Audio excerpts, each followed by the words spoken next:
Messieurs, je vous propose d'avancer et de passer à notre mondialement reconnue revue de presse de luxe. Les François, les abus de Catherine Barachal. Voilà, François. Tenez, vous voulez pas me prendre aussi un pari passer le monde, hein? Comme ça vous saurez tout, puis vous pourrez faire le tri. Bonsoir monsieur. Bonsoir. Comment allez-vous? Très bien, et vous-même? Oh là là, qu'il est beau, il est prêt, il est tout droit, il se tient... C'est pas ce que j'avais prévu que tu dises d'après ce que j'avais écrit. Je sais, mais tu vas me laisser faire un peu ma vie, non? Oui. Oui. Il a l'air en forme, Lucien, je tiens à le dire. Ah, il est en forme. Pour une grande revue de Bah, presse. pour une fois, je suis pas mécontent d'être... Souvent, quand je fais une revue de presse, je vous avoue, il y a un article que j'aime bien, les deux autres, je suis en mode, bon, faut trouver quelque chose, donc je vais mettre quelque chose. Comment Oh non. Là, les trois, je suis plutôt content. Ok. Il met la barotte. Bon, Donc, eh ouais. ben écoute, showbiz, caméra et chauffeur de salle, on part à la découverte des publics des émissions de télévision. Vous les voyez sans les voir, et pour autant, ils sont un élément indispensable du petit écran. Ce sont les spectateurs des émissions de télévision qui applaudissent, qui rient, qui sourient en suivant les ordres des chauffeurs de salle. Le quotidien Le Monde est allé à la rencontre de ces habitués des plateaux télé, ceux qui représentent une véritable industrie derrière l'industrie télévisuelle. Ces habitués, ce sont pour beaucoup des retraités, des cheveux gris, qui tuent le temps et retrouvent leurs amis en passant leur journée, leur soirée à applaudir dans des hangars de la Plaine Saint-Denis en banlieue parisienne. Oh, trop bien. Le Monde a notamment rencontré 3 retraités pampantes, Célia, Natalina et Maria, Natalina. qui assistent chaque mois à 2 ou 3 émissions. Leur objectif ? Voir du beau monde. Oh. On a vu par exemple Florent Pagny et Michel Polnareff, c'était super. Il y a eu aussi la fois au château de Chantilly avec Stéphane Bern et les danseurs de Kamel Wally. Vous vous souvenez les filles ? Oh. Pour ces retraités, assister à une émission, c'est un divertissement gratuit et même parfois rémunéré.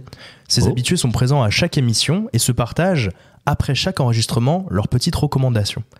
On apprend alors que les jeux en prime time sur France Télévisions sont trop longs, que les grosses têtes sur RTL sont trop intello, et que TPMP, depuis que Mathieu Delormeau est parti, c'est plus lisse, et qu'il n'y a plus de goûter qui était avant offert aux retraités présents. Oh merde.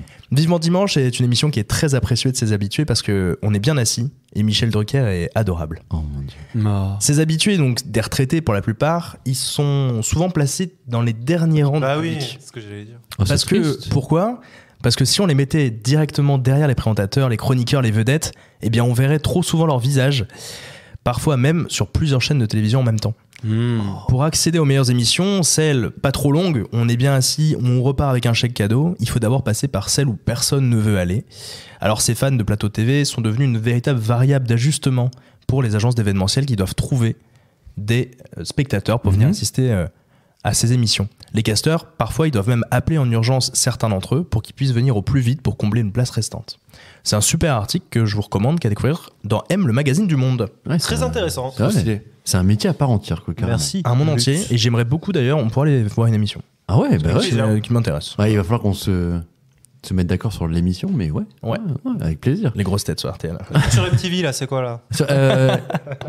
Frenchy Shore, super, pourquoi Frenchy pas, Shore, pourquoi super. pas. On part maintenant à Marseille.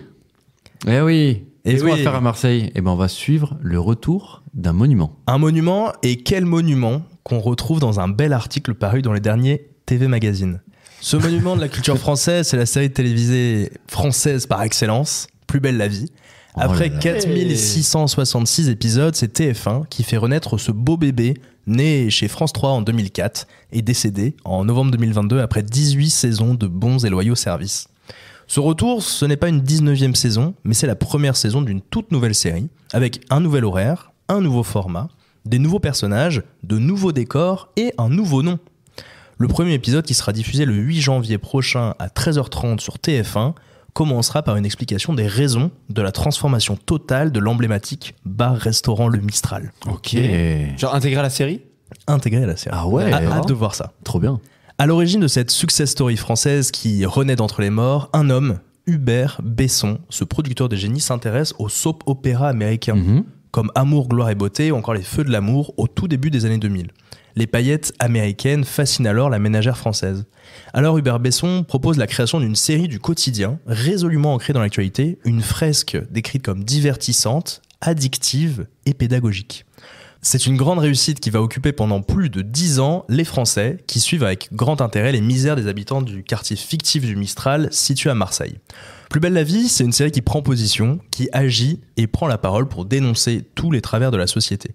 Du racisme ambiant au commissariat du Mistral par le personnage de Samia Nasri, jeune franco-algérienne qui devient gardienne de la paix, aux viols conjugaux, en passant par les thématiques tout aussi lourdes que le suicide, le deuil, l'homophobie, les violences faites aux femmes, le chômage, cette série n'a jamais hésité à mettre sur le devant de la scène ce qui fait le quotidien des Français, même dans leurs moments de plus grande tristesse. On y débat aussi de sujets résolument d'actualité, comme l'élection du président de la République Emmanuel Macron, l'affaire du Mediator, ou alors ce moment quand les personnages se réveillent dans une France meurtrie par les attentats terroristes de 2015. Plus belle la vie, c'est une mini-France où des personnages issus des classes populaires évoluent dans la même ville que des bobos, des petits bourgeois et même des bourgeois tout court. Cette série, elle est à l'image de la France de nos jours et elle a rassemblé plus de 7 millions de téléspectateurs chaque soir et elle a bercé l'enfance de toute une génération en occupant même les soirées moroses des plus âgés. Avant de chuter, bien sûr, puis de revenir avec ce retour qui est prévu pour janvier prochain.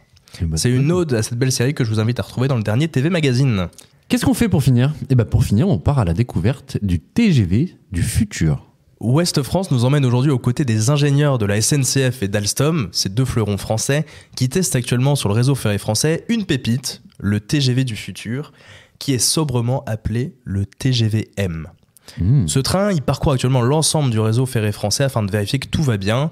À l'intérieur, pas de passagers, mais des masses pour simuler le poids des passagers. Les voyageurs, ils seront 740 par train contre 640 aujourd'hui. Ce TGV nouvelle génération, il est résolument écologique. Il émettra 32% de moins de CO2 que les TGV actuels et sera recyclable à 97%. Recyclable. C'est-à-dire qu'on peut le recycler. Il est en bois. Je crois qu'on pourra le recycler. C'est ça qu'il veut dire. L'utiliser coûtera 20% de moins à chaque trajet à la SNCF, ce qui laisse imaginer du coup des prix plus accessibles qu'aujourd'hui, bien que notre compagnie nationale n'ait pas encore commenté cet aspect. Ou alors une marge plus importante. Peut-être. Le TGV-M, c'est un vrai bond qualitatif pour les voyageurs. Pour Philippe Luchès, le responsable du TGV du futur à la SNCF, je cite, « On ne devrait même pas l'appeler TGV, c'est une autre chose, on est dans le spatial ». Il faut remonter à la mise en place, à la mise en service du TGV Duplex en 95 pour avoir un tel saut qualitatif. On est parti d'une feuille blanche et on a tout réinventé. Magnifique. Pour les passagers, plus de confort, un bar décrit comme... C'est le bar Business Premium plus. Décrit comme iconique. Sur 2 étages, avec un tout nouveau service dont on ne voit pas encore les contours. Des sièges plus confortables et davantage adaptés à la morphologie des voyageurs. Un enfoncement dans le siège multiplié par 2. Donc on sera plus enfoncé dans le siège. Le siège tout mou. Bonheur. Multiplié par 2, 0,5 cm. 5 cm de plus pour les jambes entre le dos du fauteuil qui est devant nous et notre prends. siège. Ça, je prends. Et le pompon sur la Garonne, un vrai Wi-Fi digne de ce nom, avec un débit de 11 gigabits par seconde. Ah ouais. Quand même, ouais, Il nous faudra encore attendre un petit peu avant de découvrir ces prouesses. Rendez-vous au printemps 2025 ou alors en dernière page du Ouest France du jour. Magnifique. Merci, bien ça. Oh là là là là là là. C'est bien que t'aies terminé par le Wi-Fi parce que j'ai pris le train aujourd'hui, j'ai pas pu bosser du trajet. C'était un enfer ton trajet aujourd'hui, visiblement. Tu l'as très mal vécu. Hein. Alors pour le coup, j'ai pas eu de retard parce que j'ai pris le train comme Zach aujourd'hui, mais carrément j'ai fait une croix sur les activités qui nécessitaient de la Wi-Fi. Et moi, ça marche bien à chaque fois. Je sais pas. Vous savez qu'il faut aller sur wifi.sncf. Ça, c'est de la merde. Le portail, qu'est-ce que je dois actualiser ce portail en fait. Ils sont en 4G comme toi. En fait, le problème, c'est que je crois qu'ils changent de borne genre toutes les 4 minutes.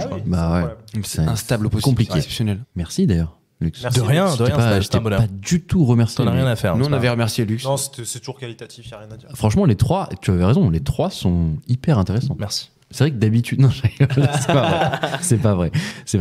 N'hésitez pas d'ailleurs à envoyer vos souscriptions, vos idées, suggestions. Suggestions, plus que souscriptions. Envoyez de l'argent aussi. Envoyez l'oseille, tempête de sub. Non, très bonne initiative, Lux. Si les gens veulent remarquer un article si vous avez lu un beau papier qui vous intéresse voilà, et dont vous pensez qu'il peut intéresser également les autres auditeurs, n'hésitez pas. Envoyez à Glitch Podcast. Exactement. Glitch le podcast. Ou alors sur Instagram, tout simplement. Un petit DM, tu sais. Maintenant, je me souvenais plus du on est nom dans le du compte futur Insta. aussi, nous, tu sais.